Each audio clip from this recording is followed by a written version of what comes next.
Hi, everybody. My name is Betsy Loe, and I'm the College Advisor in the Herff College of Engineering. I'm so excited to talk with you today and during our advising appointment. So by now, you should have gotten a welcome email that had lots of information for you. You may have already actually done some advising modules through eCourseware in our orientation office, but I want to take a moment to give you a little bit more in-depth information about the College of Engineering since our programs are a little bit different. After this, you're going to meet with either myself or Drew Garth. And Drew is one of our instructors who helps me advise our incoming freshman students. Drew actually is from Memphis, went to Bartlett High School, BHS, and he's a product of our bachelor's and master's program in electrical and computer engineering. So he's been there and give a lot of great insight as well. So to get started, I'm going to share my screen and actually pull up a PowerPoint. So give me a minute here while we pull this up. Here we go. Hopefully everybody can see that. And so just want to go a little bit through, again, some requirements that are more specific to the College of Engineering. So first off, again, welcome. You're here. You've made it. So to kick us right off the bat, let's talk about math prerequisites. Really important part of our engineering curriculum is going to be your foundation in math. And so we put a lot of emphasis on this at the very beginning because we want to make sure that we are placing you appropriately. And to do that, we'll have some conversations one-on-one, but initially we are going to look at your math ACT scores. So you can see on here the breakdown of all these different scores. If you look at our four-year degree plans, most of our degrees will start with Calculus 1, which is this Math 1910. Now, that's going to require you to have a 26 or higher, specifically in the Math ACT section. I'm from the South. We use ACT. I know some of you may have an SAT. We will look at both, so keep that in mind as I say ACT. We'll also look at your SAT scores if that applies, okay? So if you have a 26 or higher, we can start in Calculus 1, then we'll back down from there. So if you have a 24 to a 25 Math ACT, we're going to look more at pre-calculus or maybe even trigonometry. And then anywhere between a 20 and a 23 will put you into college algebra, which is this Math 1710. And then an 18 or 19 is going to put you also in college algebra, but you'll see this key word right here, combo. What that means is that your college algebra course is going to combine, combo, some of the basic developmental levels with the college level. So at the end of that first semester, you're still going to receive credit for college algebra and we'll be able to progress from there. Okay, so we will look at ACT, but during your advising appointment, feel free to make sure we are aware of any AP tests that you've done, any dual enrollment courses that you have done, what your highest level of math that you took in high school. Maybe you find that you're on a border of one of these levels and you'd rather start in pre-calculus versus calculus 1, those kinds of things. Moving right along, as I said, engineering really has the foundation of math. And so as you can see, this is going to give you the breakdown of where you go. So college algebra starts right here. Once you've completed college algebra, we'll then at that point move you into either trig or pre-calculus with engineering 1010. Engineering 1010 is engineering problem solving. And this is a course that's required for all of our engineering degrees with the exception of engineering technology. And what you're doing in that class is you are solving mathematical problems, but you're taking the theoretical math that you're learning in your math courses and actually applying them into engineering problems. And so the goal is really for you to have this foundation at the very beginning so that you can progress through the major throughout the next 4 years. Once you have done pre-calculus, or if you've started in calculus 1, you'll move into calculus 2, and then you'll jump up and do calculus 3 and differential equations. Now, one major does not require calculus 3, and that's computer engineering, but you'll see an advisor every single semester to help make sure that you're maintaining what you need and you're staying on path there. So I've talked a little bit about some of the degree programs in passing, but here's a list of all those programs. We have biomedical engineering, civil, computer, electrical, mechanical engineering. All 5 of those are going to require the higher level of math courses. So you're looking to go through the calculus sequence, calculus 1, calculus 2, calculus 3, and differential equations.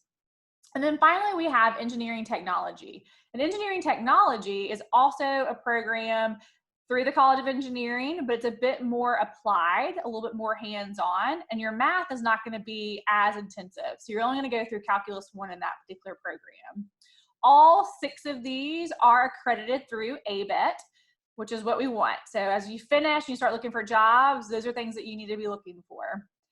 Down here at the bottom, you'll see a link for our catalog. And normally, if I was talking to you in person, I'd say, who all out there knows what a catalog is? Hopefully you know what it is. And if your parents or older siblings are watching along with you, back in our day, I'm dating myself a little bit, a catalog was actually printed and you had it, and basically it was your contract with the university that says if you complete everything listed for 2020 in a biomedical engineering curriculum, you will graduate with a BSBE. So the catalog is your guide to fully understanding what your requirements are, academic regulations, what your courses may be. They actually have course descriptions, so you can read through kind of the next 4 years and what you're going to take. Also in there, it does give you sample 4-year degree programs. So I would encourage you either to go back after watching this video and click on this link, or to go ahead and pause right now and click on the link and just look through some of those degree programs for you. So speaking of degrees, this slide may look a little similar to the one in the more general advising module that you've already completed, but I want to talk a little bit more in depth about what it means for engineering students. So there are 4 parts of every degree by the time that you graduate. First up is going to be general education courses. These are classes that every single student across the U of M is required to take by the university. They include things like English Composition 1 and 2, your literature courses, humanities, fine arts, social sciences, things like that. Attached to your welcome email, you will find a full list of the general education courses and their requirements. So when you start thinking about what you want to take, you need to pick specifically from those lists of courses. Engineering has some prescribed things. So for example, you will take macroeconomics for most majors as a social science. Another example would be you may not take oral communication, you may take engineering communication. So make sure and pay attention to that list so you can know what your expectations are for engineering. The next area is going to be college or departmental courses. And so an example of this, going back to the idea of engineering 1010, is engineering problem solving. So that is a required course regardless of what your major is within the College of Engineering, again with the exception of engineering technology. Another example of a college department course that doesn't apply to us, but for your friends, if someone's in a major in, say, history or psychology, they would be required to take a foreign language class. Down here at the bottom, we start seeing our third element, which is our major courses. And I think you know what that means. Those are going to be your major specific classes. Something that's more unique to the College of Engineering, and we'll see on the next slide, is that you actually will start in a major specific course if you're able to start in pre-calculus or calculus 1. So be prepared that you'll be actually in a major specific course this first semester. Then finally, you're going to see elective courses. Now, there's a little bit of a difference between our elective courses and then what students may take as electives in other areas. Our electives are very prescribed, so you have to have electives, but they may be prescribed as upper division, which is 3,000 or 4,000 level classes, specifically in your major. So just because it says an elective doesn't mean that you can go and take the basket weaving class. You're really going to have to make sure and see what your degree is tailored to. All 4 of those components are going to equal your degree.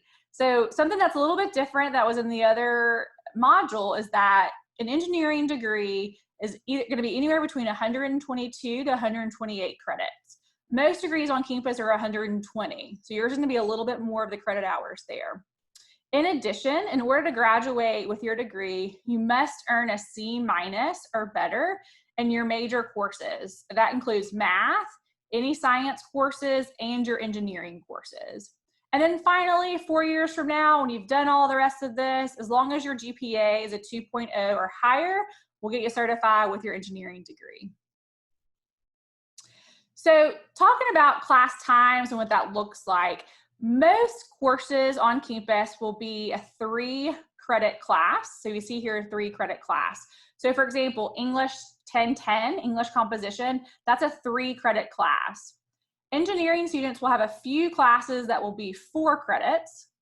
For example, Calculus 1, Calculus 2, maybe some of your major specific type courses will be 4 credits. Depending on how many credits a class is, will determine how they meet throughout the week. So this slide is really designed to get you to start thinking about how and when do you want to take your classes. Are you a person who really is more energized in the morning and you're okay with having 8 o'clock in the morning classes? Are you a student who really thrives more in the afternoon? And if that's the case, maybe we aim to put your math class a little bit later in the day or put your engineering course a little bit later in the day. In some cases, you may not have an option. One thing about engineering is that we stay relatively small. So we may only have 1 or 2 sections of a course being offered. And if that section's at 8 o'clock in the morning, that's your option, right? So I wanted to just break down a little bit about when you start looking at the schedule, what some of these codes and what these times mean. So a Monday, Wednesday, Friday, so MWF would stand for Monday, Wednesday, Friday. Those courses are going to meet for 55 minutes each day. So because you're going 3 days a week and it's a 3-credit class, you're going to go roughly for an hour. So at the end of the week, you have been there for roughly 3 hours or 3 credits, okay? So these are some very common times of these classes. You see 8 to 8:55, 9:10 to 10:05, etc. Over here, we see that Tuesday, Thursday, TR stands for Tuesday and Thursday. So if you see this, that doesn't mean that you're just going to class on Thursday. That means you're going to class Tuesday and Thursday. So for those courses, because they only meet for twice a week, they're actually going to meet for an hour and a half, an hour and 25 minutes to be exact. So your class would be from 8 to 9:25, but only 2 times a week. So those classes are a little bit longer, but you're not going as frequently. And then finally, down here at the bottom, you'll see math courses. Now, our math classes, like I said, Calculus 1 and Calculus 2, etc., they're actually 4 credits. So when you meet throughout the week, you're going to meet for roughly 4 hours. And they look a lot different than some of these other courses. So you may see a math course that just has 2 days, and it says MW for Monday, Wednesday, but the time is going to be all the way from 8 a.m. until 10:05. And so you may see there's a little, it looks like it's listed twice, right? It has from 8 to 9:05 and then 9:05 to 10:05 or whatever the courses may be, okay? Another offering for the math classes is you may see it there for 3 days a week. So you might see a TRF, so a Tuesday, Thursday, Friday. And in this case, you're going to match the Tuesday, Thursday time and the Monday, Wednesday, Friday times. So Tuesday, Thursday would be from 8 to 9:25, but your Friday time slot would be slightly different and only be an hour from 8 to 8:55.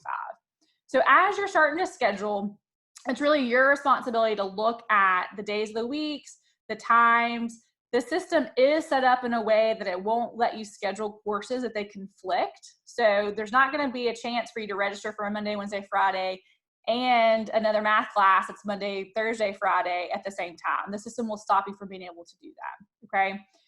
One thing that you'll learn as you get used to being on campus and you know the campus a little bit more is location and where everything is. So you'll eventually be about 90 to 90% of all your classes in the College of Engineering buildings. There's 3 specific buildings that we house the majority of our courses in. But some of your chemistry or physics or English classes may be across campus. I promise you, you can get across campus in 15 minutes, which you'll notice is the time between classes. Some places are going to be a little bit further than others. So just keep that in mind as you start to think about your schedule, what you want to look like.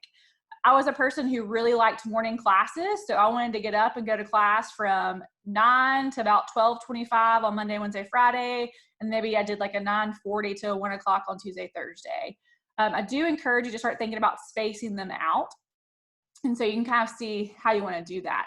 My college roommate, on the other hand, she was not a morning person. She took all of her classes in the afternoon and the evening, and we were just on totally different schedules, but we did what worked best for us. So speaking of a schedule, this is an example of a typical freshman engineering mechanical schedule, okay? So this is 16 credit hours.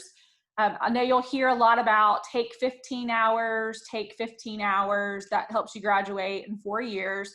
That's not untrue, but in engineering, you may find that you have more than 15 hours. So maybe you're in 16 or 17 or 18 credits. Because again, going back to the idea of 120 hours versus 128 for graduation. Here you can see this person has English for 3 credit hours, 2 days a week, Tuesday, Thursday at 9:40. They then have chemistry. They switched it up and did that 3 days a week, but then they have a 1 day a week lab. So you see that one little letter right there, right? Math is an example of one of those little bit different timings. You have a Tuesday, Thursday, Friday. You see the 8 o'clock to 9:25 and 8 to 8:55. And then engineering 1010, notice that this says lab in parentheses. This one throws everybody off a little bit their first semester. Engineering 1010 is a 3 credit class. You'll have a 2 day a week, so Monday, Wednesday time slot that you'll meet. And then you're gonna pick a 1 day a week, so that Wednesday lab, okay? But when you look at the system, the lab is gonna be for 0 credits. So you'll register for a lecture, that's 3 credits, and then you'll have a linked lab that you'll pick a different day, and that's gonna be a 0 credit lab. So together, it will still equal the 3 credits.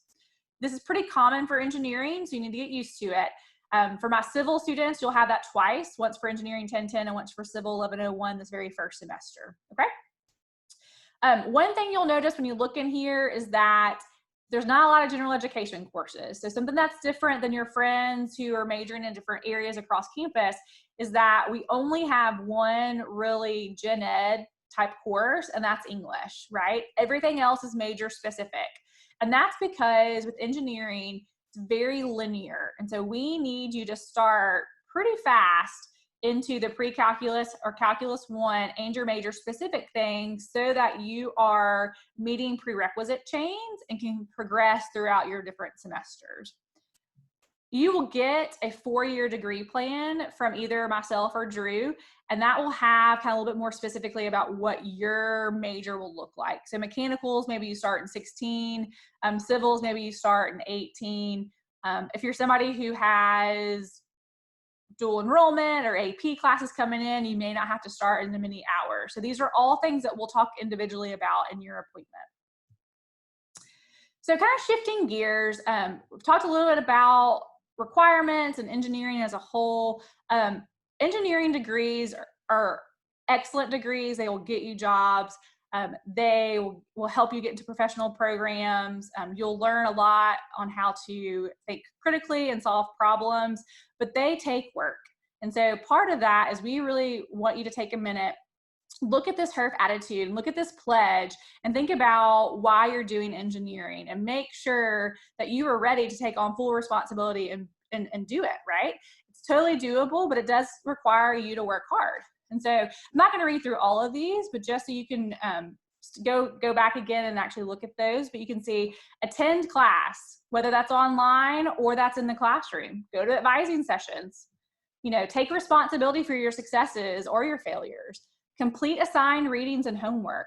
So none of these things are out of the ordinary, but we just want you to take a minute and think and really get excited about starting your freshman year, but on the right foot. The favorite thing that I have down here is to reward yourself for a job well done. And that's something that we could all do better at, is we work so hard, we get all into it and we do everything we're supposed to do, and then we kind of move on to the next thing. So every semester, reward yourself for a positive thing that you've done. If you set a goal out to study every day for 2 hours and you did it, go reward yourself with a Jerry snow cone. If you really ace that exam, take a few hours and play some, modern Warcraft with your headset on. Like, take some time to actually reward yourself for a job well done. So some other things to talk about keys to success. Really want you to come into this with a growth mindset. And so you may have figured it out, but if you haven't, this picture right here below me is actually a brain. And so those are your neurons when they're firing. And so we want you to come in here and want you to have a growth mindset.